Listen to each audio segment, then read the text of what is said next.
এবার পুরুষতান্ত্রিকতা নিয়ে সাহসী মতামত দিয়ে ফের আলোচনায় এলেন অভিনেত্রী আজমেরী হক বাঁধন। ফেসবুকে তিনি লিখেছেন, পুরুষদের অপছন্দ নয় বরং পুরুষতান্ত্রিক সমাজ ও সেটি টিকিয়ে রাখা ব্যবস্থাকেই তিনি মানতে অস্বীকার করেন। বলিউডে সাহসী চরিত্রে অভিনয় করে প্রশংসা পাওয়া বাঁধন এবার ব্যক্তিগত জীবনের কিছু গুরুত্বপূর্ণ মুহূর্তও শেয়ার করেছেন।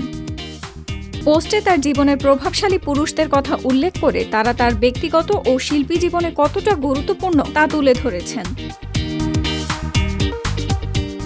বাঁধন তার বাবা ও রেহানা মারিয়াম নূর চলচ্চিত্রের পরিচালক আব্দুল্লাহ মোহাম্মদ সাদের নামে উল্লেখ করেছেন, যারা তার জীবনে গভীর প্রভাব ফেলেছেন। এছাড়া দুই ভাইকেও তিনি বিশেষভাবে উল্লেখ করেছেন। ছোট ভাই রাশাকে তিনি শুধু ভাই নয় বরং সেরা বন্ধু হিসেবে দেখেন, যার সঙ্গে শিশুসুলভ সরলতায় কথা বলতে পারেন। অন্য ভাইয়ের প্রসঙ্গেও তিনি বলেছেন, বাবা মা না পারলেও সেই ভাই তার পাশে দাঁড়িয়েছেন, যা তিনি কখনো ভুলবেন না। অভিনেত্রী আরও উল্লেখ করেন, সম্পদের উত্তরাধিকার নিয়ে তারা দুজনই শরীয়তের নিয়ম কঠোরভাবে না মেনে সমান অংশে তার সঙ্গে ভাগ করে নিয়েছিলেন। তিনি আশা প্রকাশ করেছেন, একদিন দেশের আইনই নিশ্চিত করবে সবাই সমানভাবে উত্তরাধিকার পাবে।